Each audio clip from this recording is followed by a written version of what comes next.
Welcome to the Egg Whisperer Show, a podcast exclusively designed to create more reproductive health awareness and discuss your fertility preservation options. Here is your host, the Harvard-educated fertility specialist, Dr. Amy. This episode originally aired during National Infertility Awareness Week on Instagram Live, where Sara Jensen of Hugh and Grace hosted Dr. Amy. Hi, everyone. My name is Sara Jensen. I am co-founder and co-CEO of Hugh and Grace. This week is National Infertility Awareness Week, and I'm going live today with Dr. Amy. She is also known as the Egg Whisperer. And I've known her for a few years now. We met through a mutual connection, Dr. Jenna Hua, who is the... Hey. Hi, Sarah. Thanks for having me on. I'm so happy to be here. Oh, thank you for coming on. And you look lovely as always. I love seeing the flowers behind you. Thank you. With it being National Infertility Awareness Week, you are so respected in your field. People who know Hugh and Grace, we really work on promoting hormonal health holistically through skincare, wellness, and healthcare. I would love for you to give your bio for people who do not know who the wonderful Egg Whisperer is. Thank you. I'm basically a baby maker and a love bringer into your lifer. So I'm just someone that is hoping that through helping people become parents, I'm making this world a better place. Because you and I both know there's nothing better than families that want children. And with what's going on right now, everywhere you look, you see so much war, hatred. And I'm trying to do my part in the world. And I feel like the best thing I can do is bring as much love into it as possible. And having babies is one of the best ways of feeling love. It's one of the most incredible loves that you can ever experience. So long story short, that's what I do. I'm a fertility doctor that's super passionate about fertility education. And I really want women, people to know their diagnosis, know what their treatment options are. And I want to prevent the tears that people get when they say, I wish I had known this sooner. So I'm just so glad that you came into my life, that Hugh and Grace is here. I love your products. And that's why we're here also, because this is also a passion project for you. So I'm just so glad that I get to talk about how much your products mean to me. I use them every night. My kids, we use them as lotion. I use your soap. It's my face soap. We use the cleaning products in the bathroom and around the kitchen. So just thank you for all you're doing as well. Yeah, thank you. What's interesting, for those who don't know our story, my husband and I struggled with unexplained infertility for 14 years and could never get pregnant. I think it was after my 6th round of IVF, the doctor said, what skincare products are you using? What chemicals do you spray around the house? And I didn't fully realize during all my IVF rounds, I was rubbing a hormone cream on my leg, getting my blood levels tested the next day, and my hormones had spiked. Not like putting 2 and 2 together. Oh, everything after my body impacts my hormones. And I love the fact that you, first of all, are very compassionate. You've worked with some really high profile people who have not been able to get pregnant in the past. And so with it being National Fertility Awareness Week, how have you seen trends move the past few years? Ben and I were going through our infertility struggle. Hugh turned 7 next month. Grace just turned 5. And we were so private for so long, but I do love seeing that people are now sharing their journey. And I know how painful it is. So I know sometimes it is hard to share what you're going through, but what trends are you seeing? So that's one trend. As people are more public, they're more open. They're more prone to share their journeys with families and family members and friends. So that's a huge thing. And also publicly on social media. And I think that's a great way of building some support, finding your community, even if you do it anonymously. So I think that's number one. Number 2, more people are freezing their eggs than ever before. And egg freezing is now not just about not finding a man. It's not about the man for us as women.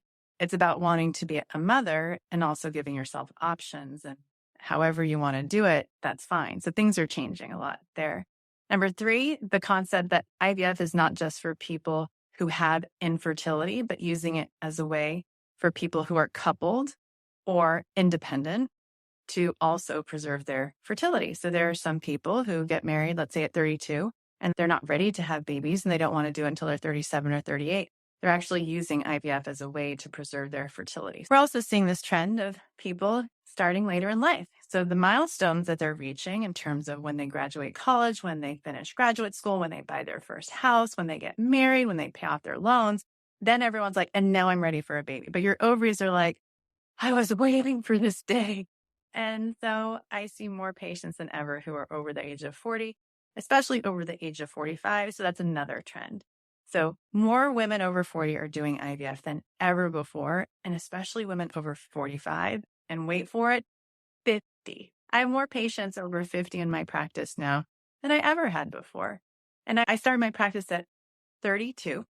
And here I am. My birthday is actually this week. And I joke and say National Infertility Awareness Week was created around my birthday because it's during my birthday week every year. And so I'm 48 and I see so many women who are my age trying to have a baby. And I'm like, I would love to help you. And I can relate to them. They have energy. They want to be a mom and they feel really good about themselves. And they don't feel like there's anything wrong with doing it at 48. So I have my ways of counseling women who want to have a baby because sometimes they come to me, and I'm sure you've seen these celebrity stories as well. They come to me thinking that I have this amazing power to turn 48-year-old eggs into 21-year-old eggs. And maybe one day I will.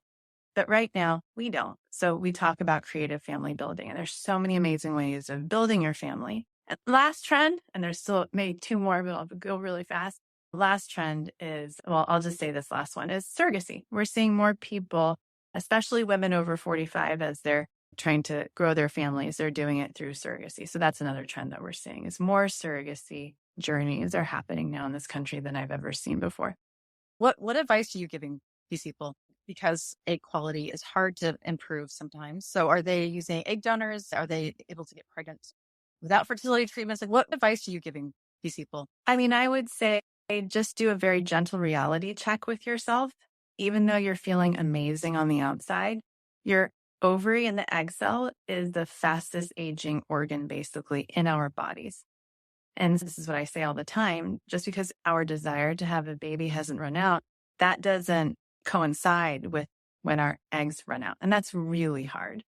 So I just tell people to be gentle with themselves, talk to a doctor who will believe in them if that's what they need. And there's nothing wrong with trying. I've done IVF with her own eggs on a woman as old as 51. That was her priority. Who am I to say no? If you have an egg and you want a chance and you want to experience that, I won't say no to you. But at the same time, we go into it saying, I don't expect this to work. It's important for me to do this because this is part of my journey. I need to experience this for myself. I understand you, Amy. I hear you. And Amy, you might think I'm a little crazy. And I'm like, no, we're both crazy because I'm here helping you. You have to promise me we're going to go on CNN and scream it at the top of our lungs together if this does work. So my advice is just take good care of yourself. Don't allow this journey to rob you of your joy, and try and do whatever you can to be a young parent. So don't spend your 40s trying to do 20 IVF cycles so you can end up having a baby at 50. I tell people, give yourself 6 months. Say over the next 6 months, I'm going to do 2 or 3 IVF cycles. And if I can't get a blast that passes genetic screening, I'm going to start thinking about other options. And then definitely work with the fertility therapist because they're there for you, literally there. And they'll be there with you the entire journey. Don't work with them at the end of the journey when things aren't going well. Start working with them from the very beginning. Make them a part of your journey so that as you're going through these highs and lows, ups and downs, they are there to kind of lift you up and to prevent you from spiraling. So this journey can make a perfectly sane person feel insane at times. And there's so many things I've learned from patients. And I've had patients say to me, okay, now I need to figure out what I'm going to do to stay sane for the next 2 weeks as I wait for the genetic results. And I'm like, you're right. I need to teach people how to cope and how to make sure that they stay sane for the next 2 weeks. And one of the ways you do that is talking to your therapist. Yes. And we did 6 rounds and my body would take longer and longer to hit the numbers. So I have to go to the shots more and more days with every single round. And so I think even the hormone spike, my husband, we dated for 4 years on and off prior to getting married. And then I think we finally started our fertility treatments 6 years into the process. But Ben tells people, I'm so happy, thankful that I knew my wife for so long, because when you're on these hormone shots, your personality changes. You're such an emotional state and you're not feeling like yourself. Yeah. I tell people, you're just feeling a little spicy, a little snarky, a little sassy. but you have grit and you're resilient. And that's why you're doing this. And it's so worth it. Spice never killed anybody. You drink a little water, it goes away. So that's the experience of being an IVF patient. And you were so instrumental with this more holistic way because you are coaching people with nutrition, with mindfulness. I think that's being so much more talked about now, giving yourself grace. Then also knowing your journey. If someone's on here and they're struggling and they don't know where to go or what to do, what would be your guidance for them? My guidance, if you're struggling, is go right to a fertility specialist. That's my guidance. I think it's a myth, and people believe that they have to get a referral from an OBGYN. Sometimes it goes well, and the OBGYN is very well intentioned and helps you right along your path. Other times you might get stuck with, again, a well-intentioned OBGYN who does things like prescribes Clomid for a year without a semen analysis or a tube test or a single ultrasound. So that's why I created my Tushy method. So Tushy method are the 5 diagnostic tests that you need to do to get to a fertility diagnosis. And this is to remind people that getting a diagnosis should not be complicated. It should be very simple. And they're the 5 tests and you can do them all in a menstrual cycle. So you can go to your OBGYN and say, can you check my Tushy? They'll probably have no idea what you're talking about. Most fertility doctors do because they've heard their patients talking about it through the stuff that I do. But yeah, getting to a fertility doctor, we have the technology in the office to do all the things that you need to check your tubes, look at your uterus, do a semen analysis, check your hormones, review your genetic results, and then you can come up with a plan. And then you go through the 3 questions that I teach everyone. What do you want? What is it going to take? And are you willing to do it? And then you have to refine your answers. And that's how you pre-plan your ultimate plan. And you're not going to know what is it going to take to get what I want unless you know the diagnosis. So if you haven't done a single fertility test, you can't say, well, I'm never going to do IVF. Well, what if you have a diagnosis that requires you to do IVF? Like a husband or partner, a male partner that has no sperm and it needs to be extracted from the testicle. Well, you need to do IVF. Well, if your tubes are blocked, well, you need to do IVF. So my recommendation is keep a very open mind as you go in and think about this as a spiritual journey. You're learning about your body. Love yourself, love your partner, and find ways to build humor into the experience as well. I have lots of jokes. I'm always refining them and I practice them on my patients. And I'm not that funny, but they tend to laugh. I feel sorry. I mean, sometimes I feel like they have to laugh at the jokes that I share. Now you have to share one. Oh, it's a good. So I tell my patients do this. It's really funny. Replace the word shot with shit. So every time you take a shot, you say, I just took my shit. I just took a shit, right? I just took a shot. I just took a shit. Okay. I think that's hilarious. And then you do it in public and you say things like, honey, that was the biggest shit that I took last night. Right? I think it just makes it funny. And then you're like, oh, it's an inside joke. And people are like, have they lost their mind? Or like, that was such a great shit. I don't know. See, I'm not very good at this stuff, but you can be creative. My patients are way more creative than I am. So they make me laugh too as they come up with these little things. My husband's sister volunteered to be our first surrogate and they live in Tucson. We're in Los Angeles. And they would joke. So her husband is incredible. And he'd go to work and they would joke and his coworkers would be like, well, at least my wife's not knocked up with her brother's baby. I want to credit you for several things, but one of the things that we launched yesterday, and it's on special for this week, National Infertility Awareness Week, for a discounted price, because this is something that's so deep to our hearts that we're going to actually keep on forever. You came to us and said, when people are trying to get pregnant, men come in the office and they say, my partner is going through all of these hormone shots and James, what can I do? And so we actually created, we're calling it Glow and Grow. Yeah. And this set is good for men, good for women, good for anybody, but especially when you're trying to get pregnant. So to increase male semen quality, it's so much easier than increasing egg quality. Could you talk about the importance of men using clean, but the use of products that men use while they're trying to conceive also? We know that there are endocrine disruptors everywhere we look and everywhere that, it's hard to avoid them. And so I think a lot of times the guys are left out of the discussion because we are the ones that drive the conversations, that make the appointments. And oftentimes we're blamed for everything, especially when we're over 40.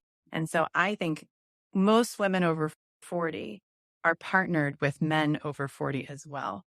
And so they need to be just as conscientious about the products they use. the environmental toxins around them. And that also includes things like nicotine, marijuana, heavy smoking. That's one way that you can decrease your toxin load is by paying attention to the products that you use. So using your products, that's one strategy that could potentially help. The problem is the things that we're exposed to them for years. And so the sooner you make the change, the better. I agree. There's some key hormonal developmental times. And so like even teenagers, kids, we try to design everything so it's safe for everyone. But I think especially people start paying attention to when they're trying to conceive, but even pre-conception, because that's when you're increasing your quality of sperm, eggs. Right. I mean, I wish I would have known because I was an ultra marathoner. The doctor said, running chicken doesn't lay the eggs. I stopped running. I was doing acupuncture. You hear these folklore, you're having sex and your legs are in the air for a half hour. Or you're doing upside down jumping jacks. Yeah. So probably could have done that as an ultra marathon. Yeah. But I just think, I just want to control. And you can control to a point like what's in your environment. You can't control the products you're putting on your body, but then having also great access to qualified information. And then I do like what you said. It's your journey. You're giving yourself grace. And I think that because I felt so alone for so much of it, that you're not alone. Well, Dr. Amy, I want to be cognizant of your time. So appreciate you, especially coming on here. Love the work you're doing. What you do brings so much joy to so many people. And just even, I don't know, just you bring hope, you bring compassion, and you bring something that this industry desperately needs. So really proud and honored to be partnering with you. Thank you. I appreciate it. Thank you for creating this partnership. All right. Awesome. See you soon. Okay, bye. Thank you so much for listening and making the Egg Whisperer Show a part of your weekly routine.